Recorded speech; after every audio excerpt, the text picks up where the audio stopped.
So what does the theft of a Native American hero's skull and bones have to do with today's UFO cover-up? I'm your boy Nick in Nuance. I do deep dives into esoteric topics, back with evidence. Let's get into it. Our differences worldwide would vanish if we were facing an alien threat from outside this world. He's beginning to move. There's zero doubt. So our story begins amidst the throes of World War I, where a bunch of Yale students who called themselves the Skull and Bones Society would steal the remains of Native American hero Geronimo. Now, this wasn't some macabre initiation. This set a precedent. These young men, bound by secrecy, would go on to extract, steal, and backchannel critical assets from foreign nations to their own, acting with complete impunity. It's called the Skull and Bones Society, and members, such as this alumnus we found lurking near the tomb, don't like chatting about their society. Nobody's going to talk with you. This is a private club. A private club with a long and mysterious history dating back to 1832. These same young men would go on to form the OSS, the Office of Strategic Services, which was the precursor to the entire American intelligence apparatus. One notable member of the Skull and Bones Society was a man named Prescott Bush. Now, that last name might ring a bell.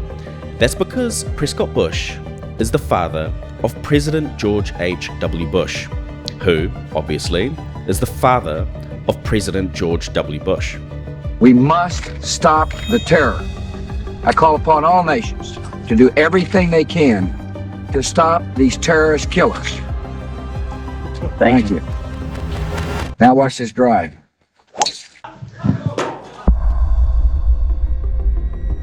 A member of the Skull and Bones Society, a William Wild Bill Donovan, would establish the OSS in 1942. Bill would eventually hire a man by the name of Allen Dulles, who was recruited into the OSS in 1942. Allen Welch Dulles was an American lawyer who was the first civilian director of Central Intelligence and its longest-serving director. As head of the Central Intelligence Agency during the early Cold War, he oversaw numerous illegal activities such as the 1953 Iranian coup d'etat, the 1954 Guatemalan coup d'etat, the Project MKUltra mind control program, and the Bay of Pigs invasion in 1961. Dulles would eventually become the head of the Central Intelligence Agency and its longest-serving director. Now, for the sake of this video, it's important to note that the formation of the CIA on September the 18th, 1947 took place only 2 months after the alleged Roswell UFO crash of 1947. But before we get to the Roswell crash, we have to move from World War I to 1933.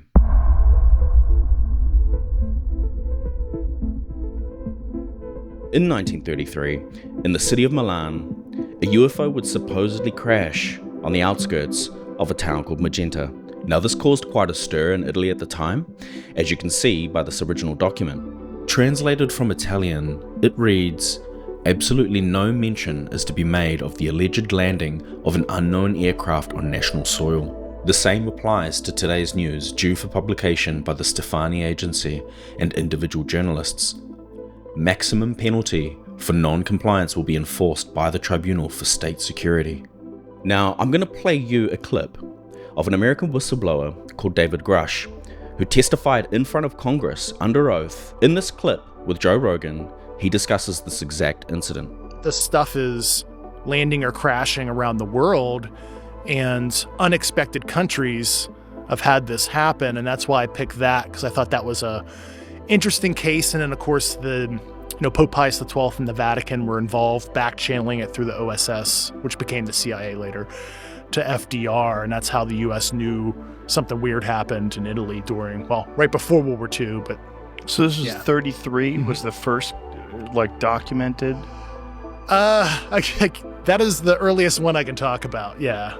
Now, this Magenta incident will come up again, but for now, we need to move from 1933 Italy to 1933 Germany, where at this exact same time, a particular individual was rising to power. This man, Adolf Hitler, and his Nazi party were currently experiencing major financial woes. And a man named Fritz Thyssen, German industrialist and oligarch, would pull them out of this financial predicament. And how would he pull them out of this financial predicament? With the help of the UBC, the Union Banking Corporation, which facilitated these financial transactions. But here's where it gets spicy. There were two key individuals that helped establish the UBC, a W. Averill Harriman of private investment bank Brown Brothers and Harriman, and a George Herbert Walker. Who's George Herbert Walker? The father-in-law of Prescott Bush. And straight off the back of this, Hitler would become Chancellor. His rise to power, signed, sealed, delivered. So what does this mean? Does this mean that key American individuals who would go on to form the entire American intelligence apparatus aided Hitler and the Nazis' rise to power? Let's keep it moving. The bulk of my research comes from this amazing Medium.com article by an account called Escape Velocity. I implore everybody to check this out. It is an amazing piece of research. I'll leave a link to part 1 of this Medium.com article, but I just wanted to read this part from his article, verbatim. By the late 1930s, Brown Brothers Harriman, which claimed to be the world's largest private investment bank, and UBC, had bought and shipped millions of dollars of gold, fuel, steel, coal, and US Treasury bonds to Germany, both feeding and financing Hitler's build-up to war. Except they weren't alone. Allen Dulles and his brother, John Foster Dulles, were partners in the firm Sullivan and Cromwell. Sullivan and Cromwell played a key role in facilitating the operations of Brown Brothers and Harriman, the UBC, and Fritz Thyssen. In fact, in 1942, the US government seized UBC under the Trading with the Enemy Act for doing business with Nazi Germany. Prescott Bush also served as a director at UBC. Now, we go to the interyears of World War II, where the OSS would finally be established, and by 1944, Franklin D. Roosevelt would already be in the throes of everything. He would write a memo to the Special Committee on Non-Terrestrial Science and Technology. This document has been examined and studied at great length, and by most accounts is considered authentic, or at least looks that way. There is great resources out there for you to determine the authenticity of this document, so I implore you to go out and research yourself. Now, in this memo, Franklin D. Roosevelt says some pretty wild things. For instance, I also agree that the application of non-terrestrial know-how in atomic energy must be used in perfecting superweapons of war to effect the complete defeat of Germany and Japan. There will come a time when surplus funds may be available to pursue a program devoted to understanding non-terrestrial science and its technology, which is still greatly undiscovered. I appreciate the effort and time spent in producing valuable insights into the proposal to find ways of advancing our technology and national progress, and in coming to grips with the reality that our planet is not the only one harboring intelligent life in the universe. This tracks with about the time that America knew they were going to get their hands on things like the crashed UFO from Magenta. And so now we're approaching the end of World War II. And only a few months before the end of World War II, Operation Paperclip would begin. Operation Paperclip was a secret United States intelligence program in which more than 1,600 German scientists, engineers, and technicians were taken from former Nazi Germany to the US government.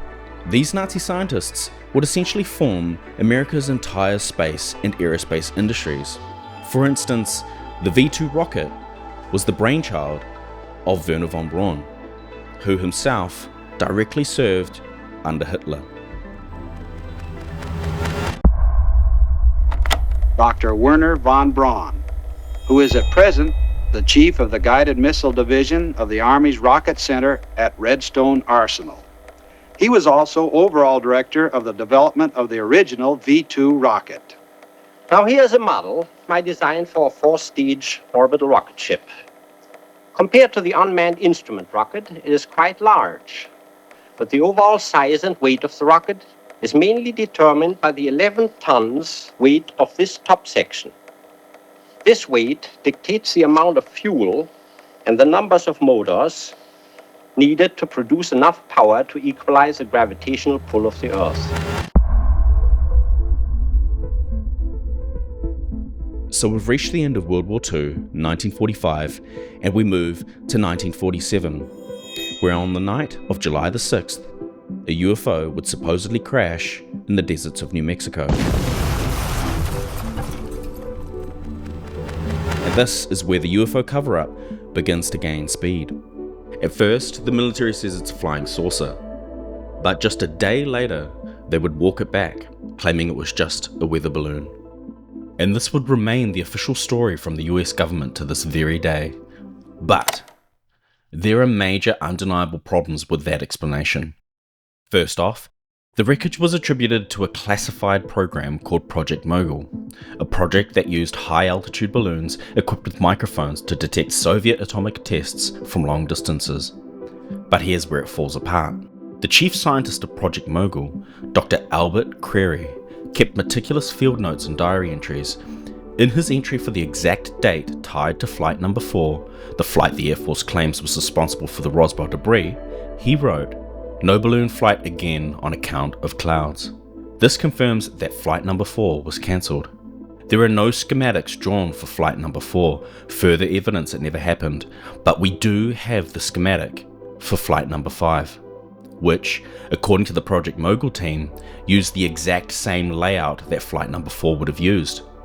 And guess what? There is no Roswell radar target listed in the flight number 5 schematic. Why does that matter? Because in the now infamous press photo, Major Jesse Marcel is seen holding a Roswell radar target supposedly from the wreckage. But if flight number 5 didn't include one, and flight number 4 never launched, then what exactly is Marcel holding? And it gets worse. The Air Force's later attempt to explain witness accounts of recovered alien bodies, they blamed it on anthropomorphic test dummies. But here's the issue. Those dummies weren't even introduced until the 1950s, years after the Roswell incident. And even when they were used, they weren't part of Project Mogul balloon flights. And let's not forget that man in the famous photo, Major Jesse Marcel himself. Years later, Marcel went on record claiming that the wreckage shown to the press, the foil and sticks, was not what he recovered, and that he had been ordered to pose with substituted debris. They took pictures, of course. They had a whole flock of microphones there. They wanted me they wanted some comments from me, but I wasn't at liberty to do that. So all I could do is keep my mouth shut. And General Ramey is the one who discussed, told the newspapers, the newsmen, what it was and to forget about it. It was nothing more than a weather observation balloon. Of course, which we both knew differently. It was not anything from this earth that I'm quite sure of. Because being an intelligence officer, I was familiar with just about all materials used in aircraft and in our air travel. This is nothing like that. Major Marcel had to keep silent because of his strategic position at that time. He was in charge of all security and intelligence on atomic tests in the United States and the Pacific. Okay, wait. So why was this covered up? Because if this wasn't a weather balloon, and it really was some super advanced craft, possibly from another planet, then this would change everything, especially energy, and in turn, monetary and military dominance that they could not risk losing. Now, just 2 months after Roswell, in September of 1947, the CIA is officially created through the National Security Act. It replaces the OSS and it becomes the official intelligence wing of the United States. And guess who's quietly shaping its structure behind the scenes? That's right, our boy Allen Dulles. This agency would go on to be the tip of the spear in protecting America's technological edge, no matter the cost and no matter how off-world it got. Now enter George H.W. Bush. His father, Prescott Bush, was a partner at Brown Brothers Harriman, if you remember, was the private bank that helped fund Nazi Germany through Union Banking Corporation. After the war, those same elite circles helped set George H.W. Bush up in the oil business. he starts working at Dresser Industries, a company with ties to defense contracting and heavy industry, and then co-founds Zapata Petroleum in 1953. But Zapata wasn't just about oil. One of Bush's business partners was Thomas Devine, a CIA officer. Zapata's offshore drilling platforms operated near Cuba, and some researchers believe those rigs were used by the CIA for covert surveillance during the Bay of Pigs. In fact, that invasion was literally codenamed Operation Zapata. This isn't speculation. There are declassified documents that show Bush and Devine were running Zapata while still connected to the CIA. So why is this important? Because this era, the late 1940s to early 1950s, is when the US locks in total global control. Through oil, through war, and through secrecy, all enabled by the CIA and its corporate tentacles. The land the Arabs came out of more than 1,300 years ago, bringing with them a powerful new religion, and its name was Islam. Islam changed the history of the Middle East and the world. Today, the people of this Gulf region are again shaping history with another powerful force, and its name is oil. Later on down the track, in 1974, the US would cut a deal with Saudi Arabia. All oil sales will be priced in US dollars. That's the beginning of the petrodollar system. It means that if any country wants oil, they have to deal in US dollars. That locks every country on Earth into the American financial system. It guarantees demand for the dollar and keeps US power alive, even after leaving the gold standard.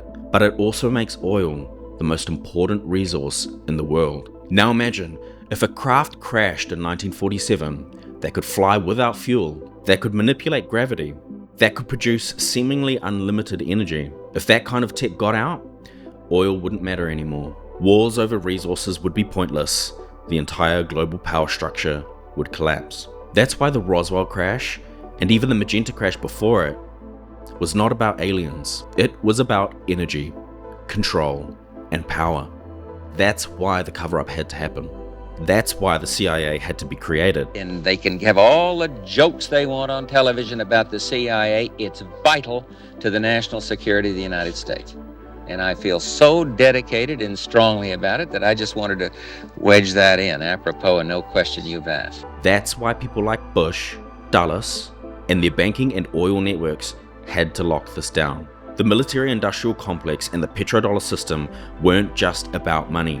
They were about maintaining an invisible empire, one where no one questions why we still burn oil when other options may already exist.